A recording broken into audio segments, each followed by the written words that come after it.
Fala galera, tudo bem com vocês? Mais uma edição de síntese do nosso relatório mensal pela Arthur Mining, mas essa edição tem algumas mudanças porque a gente está mudando o formato do nosso relatório. Agora, em vez de ser um relatório focado única e exclusivamente em mineração, a gente ampliou o escopo e agora, além da mineração de Bitcoin, a gente fala também sobre o ecossistema cripto como um todo, sobre os avanços na inteligência artificial e sobre computação de alto desempenho, que também é conhecido em inglês como HPC. No relatório desse mês, a gente vai comentar tanto do preço do Bitcoin, quanto os avanços do ETF europeu do Bitcoin, quanto questões relacionadas à mineração do Bitcoin, se ela é poluente ou não, quanto questões relacionadas à Vanguard, que vem aumentando sua participação em empresas de mineração de Bitcoin. Também vamos comentar bastante sobre a atuação recente da SEC, tanto em processos com a Coinbase quanto a Ripple. Também vamos comentar sobre também relacionado a processos da SEC sobre a prisão do CEO da Celsius e de um processo que está sendo aberto com o fundador da Hex, além de outras criptomoedas, o Richard Hart. E também vamos entrar daí no tópico inteligência artificial e a sua interface com o HPC, comentando sobre a questão de infraestrutura da Microsoft, que eles estão enfrentando uma barreira logística para continuar a sua expansão. Também comentar sobre o uso de energia pelos sistemas de inteligência artificial. E, para finalizar, vamos comentar sobre a questão dos empregos. Será que eles estão mesmo em risco com o avanço da inteligência artificial? E comentar 5 tendências futuras no mercado de HPC. Para começar, vamos falar sobre os dados do preço do Bitcoin.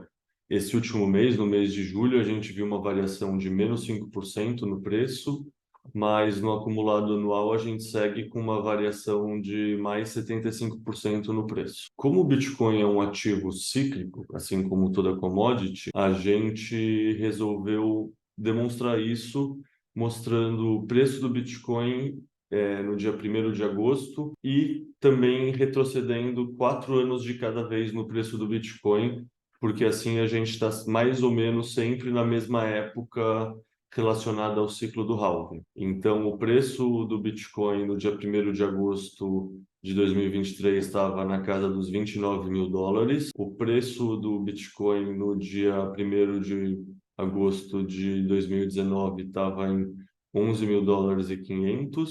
O preço do Bitcoin no dia 1º de agosto de 2015 era US$ 267. E o preço do Bitcoin no dia 1º de agosto de 2011 eram US$ 8. E por que é interessante falar isso? Porque muito do que a gente observa no ecossistema de notícias, eles operam num ciclo de curto prazo. No entanto, todo mundo que estuda o Bitcoin, que entende o Bitcoin, entende que é um projeto de longo prazo e entende que os ciclos desse ecossistema realmente acontecem de 4 em 4 anos, de acordo com os halvings. Então, olhar as variações de preço sem levar isso em conta, geralmente turvam a nossa visão e fazem a gente entrar numa visão muito curto-prazista, e aí a gente acaba focando muito na volatilidade em vez de entender essas etapas de adoção de acordo com o ciclo. Bom, comentando mais especificamente agora como tem sido a rede do Bitcoin, a hash rate no primeiro dia do mês passado, do 1º de julho, estava em 335 exahashes e no último dia do mês estava em 375 exahashes. Considerando que no dia 1º de janeiro desse ano a hash rate estava em 270 exahashes, a gente vê que uma variação mensal de julho na taxa de hashes foi de 11%, mas a variação anual já está quase na casa dos 40%. São 38,3% de aumento anual na hash rate nesse ano de 2023. A hash rate média do mês de julho foi de 381, o que é a maior hash rate média histórica do Bitcoin para um mês. E com isso a dificuldade também atingiu seu maior patamar na história, que foi esse patamar que aconteceu no final do mês de julho, antes do ajuste de dificuldade que aconteceu no dia 25 de julho, que diminuiu um pouquinho essa dificuldade, para a dificuldade que a gente observou no final do mês de 52,3 trilhões. A variação anual de dificuldade está na casa dos 48%, e a variação mensal da dificuldade foi só de 3,4%.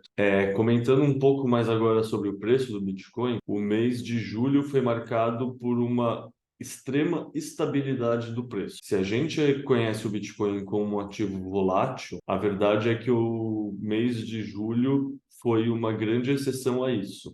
E com isso, as bandas de Bollinger estão cada vez mais contraídas. Esse é um indicador que geralmente indica o quê? Que conforme essas bandas estão mais reduzidas, muito provavelmente o próximo movimento vai ser um movimento abrupto. Então, as pessoas do ecossistema que estão observando esse dado de análise técnica acreditam que está para ocorrer um movimento bem abrupto no preço, e a tendência é para cima se a gente considerar todos os dados on-chain que não estão tratados nesse relatório, mas que a gente trata aqui na Arthur. A gente já publicou outros relatórios comentando sobre ele. É interessante notar também que o primeiro ETF europeu de Bitcoin Spot foi lançado para mais de 10 países nesse mês. Esse ETF é para investidores institucionais, não é aberto ao varejo, mas já é uma forma diferente para os players institucionais conseguirem se expor ao Bitcoin. Antes, muito provavelmente, muitos desses players não podiam por questões regulatórias. Então, é mais um dos passos nesse processo de adoção institucional do Bitcoin que a gente vem acompanhando nos últimos meses, seja com BlackRock, seja com Vanguard, mas é interessante mostrar também que esse processo não está acontecendo somente nos Estados Unidos, mas está acontecendo em muitas outras jurisdições também, como esse exemplo europeu, e como daria para citar, não está nesse relatório, o crescimento da adoção do Bitcoin em Hong Kong também, via ETF. Um tema que esse pessoal sempre traz sobre a mineração de Bitcoin é que a mineração de Bitcoin é poluente. A gente vê o Greenpeace fazendo essas críticas de uma maneira recorrente, e recentemente eles vêm voltando essas críticas ao pessoal da BlackRock, da Vanguard, desses grandes institucionais que estão adotando o Bitcoin com o pensamento que, olha, vocês estão adotando um negócio que vai piorar muito o futuro ambiental do mundo. Entretanto, é muito importante ressaltar que essa opinião não é consenso e que muitos dados recentes vêm surgindo para provar que, na verdade, a rede do Bitcoin é uma rede que é net positivo para o meio ambiente. E essa opinião não é uma opinião só de Bitcoiners de dentro do ecossistema.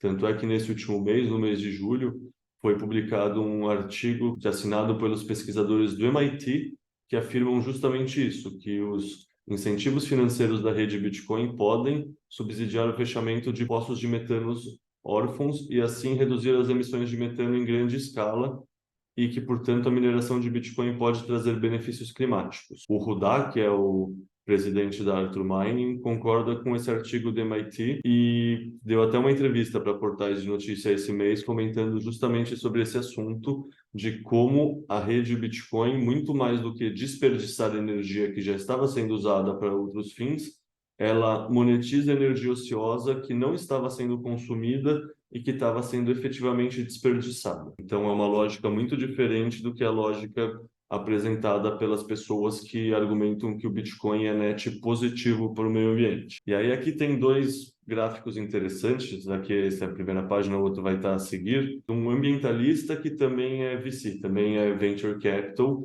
lá da Nova Zelândia, que chama Daniel Batten. Ele, em conjunto com outros players do ecossistema, fizeram um levantamento justamente sobre qual a intensidade da emissão do Bitcoin, mas comparado com outros setores da economia, porque quando a gente pega um dado qualquer e analisa ele no vácuo, a gente não está contextualizado. Então é muito fácil falar que qualquer coisa é extremamente relevante se a gente não tem uma compreensão maior de como as indústrias funcionam, por exemplo. Então a gente vê que tanto a indústria do ouro quanto a indústria bancária, o setor dos bancos, vem reduzindo suas emissões também.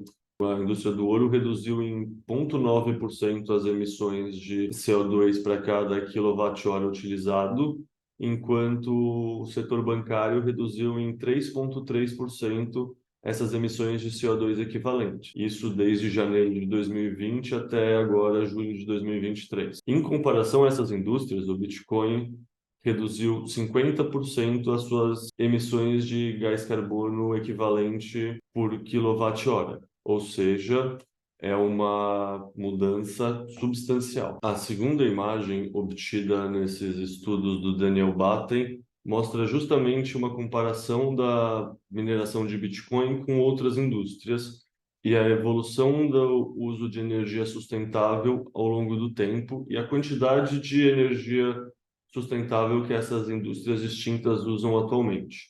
Então, se a gente olhar no setor de agricultura, por exemplo, atualmente eles usam 1,6% de energia sustentável. A indústria do ferro e do aço usa 9,8%, a indústria do ouro usa quase 13% de energia sustentável, enquanto o setor industrial como um todo usa 32% e o setor bancário como um todo usa 39% de energias renováveis. É interessante notar que, pela narrativa que a gente escuta geralmente, a gente imaginaria que o Bitcoin estaria, tipo, sei lá, nesse nível mais baixo das indústrias, próximos à indústria da agricultura ou à indústria do ouro. Mas a verdade é que, atualmente, a indústria do Bitcoin usa mais de 50% de energia renovável. Então, a gente vê que essas críticas, elas são muito mais pautadas em narrativa ou em defasagem de informação do que necessariamente em dados concretos.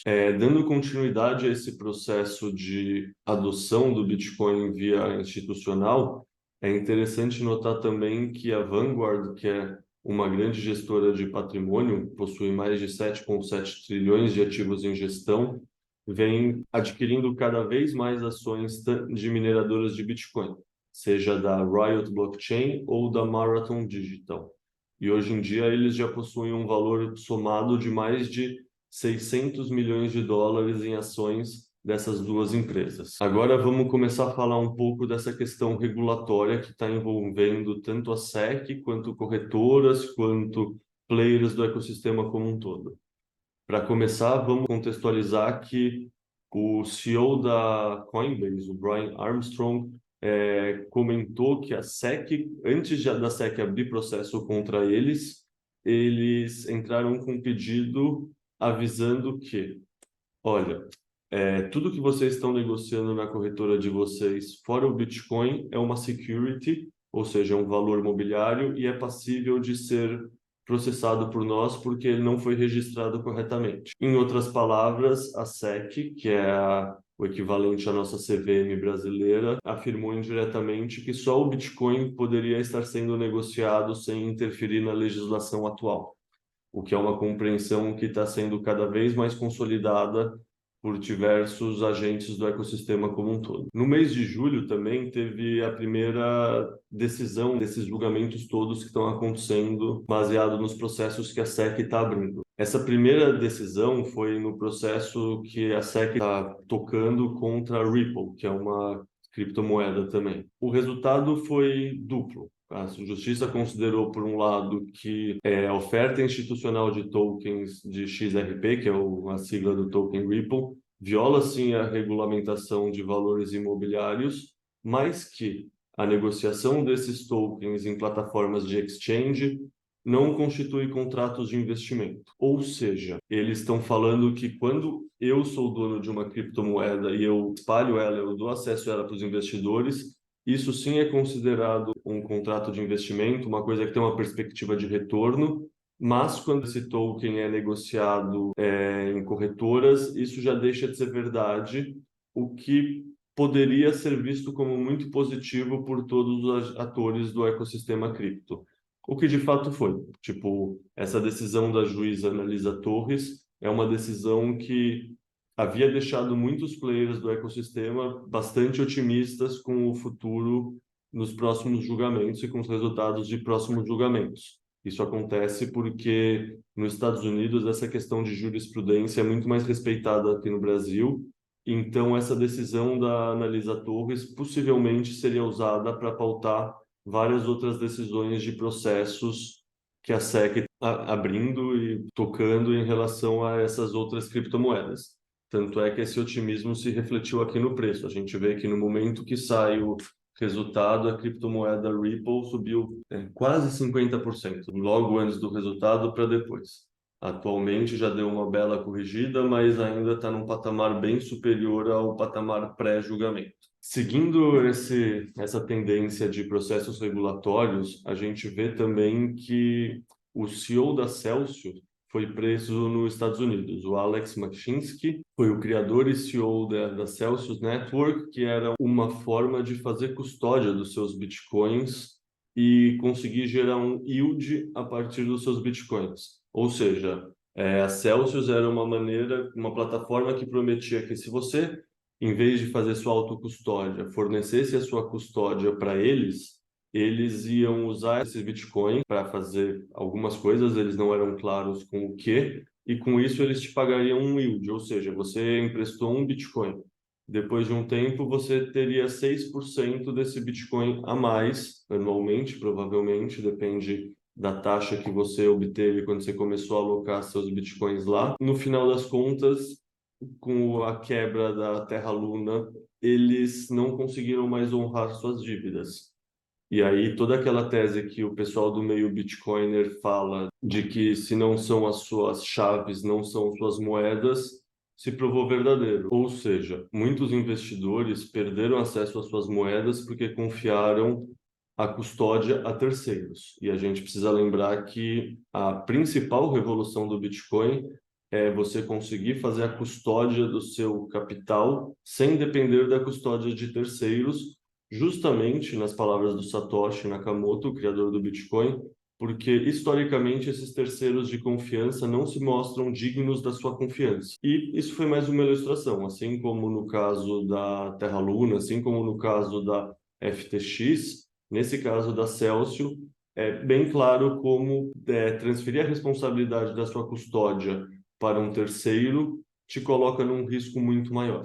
A SEC também está abriu processo esse mês, né, para ser preciso, contra o Richard Heart, que é um influencer de criptomoedas e que controla 3 criptomoedas, a Hex, a Pulse Chain e a Pulse X. Segundo esse processo, o Hart teria arrecadado ilegalmente cerca de US$ 1 bilhão de investidores por vender essas criptomoedas que ele mesmo criou. Em poucas palavras, ele criou um processo de pump and dump e agora ele está sendo processado por estar executando esse processo de pump and dump contra os investidores que acreditaram nele. Um exemplo disso é que desde fevereiro de 2022, a Rex já perdeu 97% do seu valor de mercado. Outro fator interessante ainda nesse aspecto, não confie na história dos seus bitcoins para terceiro, é que começou a acontecer o julgamento do Kwon, que é o fundador do Terraform Labs, que é a plataforma responsável pela stablecoin Terra USD e pela Luna. É interessante desse julgamento é que o juiz Jed Rakoff, ele não aceitou os argumentos da juíza Torres e rejeitou a hipótese de que se você vender uma criptomoeda que teve um processo de lançamento irregular, mas se você vender ele numa exchange, numa corretora, essa venda na corretora deixou de ser a venda de um valor mobiliário. Ou seja, a tese de que o julgamento da Ripple realmente seria levado em conta pelo resto do ecossistema para pautar as decisões, não vem se mostrando verdadeira, ou pelo menos o segundo julgamento que está ocorrendo, o primeiro foi o da Ripple, esse segundo já não está aceitando a tese da juíza, então mostra que ainda tem bastante incerteza no ar. Falando agora um pouco sobre inteligência artificial e a questão de processamento de dados. A Microsoft vem alertando sobre possíveis interrupções no seu fornecimento de serviços de inteligência artificial pela questão de falta de infraestrutura em seus data centers. Essa notícia é interessante porque ela lembra muito o passado da rede do Bitcoin. A Microsoft vem buscando mais GPUs do que o esperado, devido à grande demanda dos serviços de inteligência artificial após o sucesso do ChatGPT. No fundo, ninguém da indústria esperava que 2023 tivesse uma ascensão e uma adoção tão grande da tecnologia de inteligência artificial. E com isso, o mercado de GPUs está bem escasso, está bem concorrido, e isso significa que vários players do ecossistema começam a ter medo de escassez de placas de vídeo. Isso já aconteceu no passado, né? Tipo, isso para quem conhece a história da mineração de Bitcoin, a mineração de Bitcoin começa em computadores normais, né, as CPUs. Depois ela passa para essas placas que processam gráficos de uma maneira melhor, que são as GPUs, e depois a mineração de Bitcoin evolui até as ASICs. Ou seja, teve um momento quando a mineração de Bitcoin estava usando bastante GPUs, que ela estava sendo mais uma fonte de demanda pelas GPUs no mundo.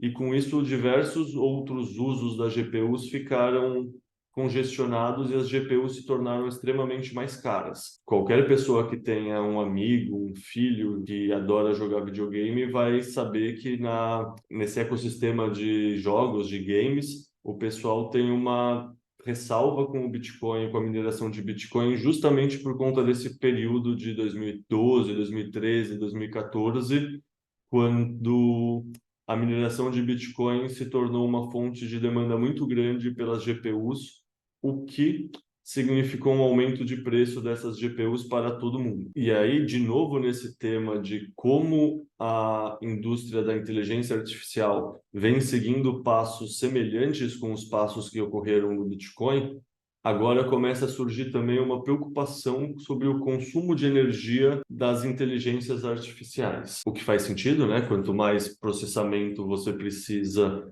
mais energia você precisa usar, considerando que não teve uma evolução nos hardwares de um dia para o outro, o que faz sentido, mas ao mesmo tempo não faz tanto sentido assim. Aqui a gente vê um gráfico que mostra justamente isso, que se o ritmo de desenvolvimento atual for mantido, a inteligência artificial vai acelerar a crise climática. Isso faz sentido quando você pensa dentro do paradigma padrão de que, para usar essa energia, a indústria da inteligência artificial vai conectar as máquinas direto na tomada da rede elétrica. O que não é verdade, da mesma forma que não foi verdade com a mineração de Bitcoin. A tendência dessas duas indústrias, e com a mineração de Bitcoin isso já ocorre, e a tendência é que, para o processamento de dados de inteligência artificial, isso passe a ocorrer cada vez mais, é que não faz sentido para uma indústria que é extensiva no uso de eletricidade competir contra a rede. Faz muito mais sentido para essa indústria procurar lugares que a energia é muito barata. Por quê? Porque ela não está sendo usada. Ou seja, não faz sentido concorrer com outra fonte de demanda pelo preço da energia, porque isso vai tornar o preço de energia mais caro e vai tornar, então, o processamento de dados mais caro, vai tornar o produto como um todo ineficiente. Ou seja, que nem aconteceu com a mineração, de ser obrigada pelas características do seu ecossistema a buscar fontes de energia ociosa, e essas fontes de energia sempre estão sempre não, mas na maioria das vezes estão relacionadas a energias renováveis, e por isso que no começo desse relatório a gente inclusive pontuou como a mineração de Bitcoin vem evoluindo para se tornar cada vez mais sustentável. A tendência é que isso ocorra também com o processamento de dados para a inteligência artificial. Ou seja, a mesma energia que vem abastecendo os computadores da mineração de Bitcoin também pode ser usada para abastecer o processamento de dados da inteligência artificial. Então, no futuro, essa tese da energia ociosa que a gente usa para mineração de Bitcoin, que vê como, por exemplo, energia gerada a partir da queima de metano em aterro sanitário ou em poço órfão, como um potencial energético, a indústria da inteligência artificial vai começar a enxergar também essas fontes alternativas de energia como viáveis. Isso vai significar o quê? Que a indústria da inteligência artificial também vai ser um vetor positivo de mitigação de mudanças climáticas, assim como a mineração do Bitcoin vem sendo, porque vão ser indústrias que vão incentivar a expansão do uso de energias renováveis e que também vão mitigar bastante a emissão de metano. Agora, entrando na questão de empregos, comentando agora sobre um estudo da OCDE, Organização para a Cooperação e Desenvolvimento Econômico, eles preveem que até 27% dos empregos estão ameaçados no curto e médio prazo por conta dessa evolução do uso da inteligência artificial. É interessante que, diferente de outras revoluções, agora são justamente os setores que são mais qualificados, como direito, medicina e finanças, que são mais ameaçados, em detrimento de, por exemplo, um pedreiro ou uma massagista. Esses trabalhos mais manuais vão demorar mais tempo para serem substituídos pela inteligência artificial do que os trabalhos mais intelectuais. E aqui, para finalizar, então, vamos comentar por cima 5 tendências que vêm acontecendo no mercado de processamento de alto desempenho, que é o HPC, High Processing Computing, que é justamente o processamento de dados que é utilizado tanto para inteligência artificial quanto para mineração de Bitcoin. Se a gente pensar, em ambos os casos, são sempre computadores processando dados com alto desempenho por estar rodando programas muito específicos, por estar rodando dados muito específicos. Então, primeiro, vai acontecer uma integração cada vez maior de aceleradores e coprocessadores. Também é possível que, com o aumento e com a evolução desse ecossistema, a gente veja avanços consideráveis em computação quântica. Uma tendência muito grande também é essa convergência entre toda a indústria da inteligência artificial e do processamento de alto desempenho com a indústria de Big Data. São tendências que se retroalimentam e permitem uma evolução mais rápida. Outra tendência que é bastante interessante, que a gente na Arthur, inclusive, já segue, é a containerização. Ou seja, quando a gente pensa onde a gente vai instalar as máquinas, na nossa cabeça faz muito mais sentido instalar elas em containers, porque esses containers são móveis. E o fato deles serem móveis significa que a gente consegue transportar eles para lugares mais isolados de uma maneira mais eficiente. Ou seja, quando a gente fala que a mineração de Bitcoin e futuramente a indústria da inteligência artificial vai ajudar a mitigar emissão de metano, é muito mais fácil fazer isso a partir de containers do que a partir de construção de galpões de mineração, por exemplo. Por quê?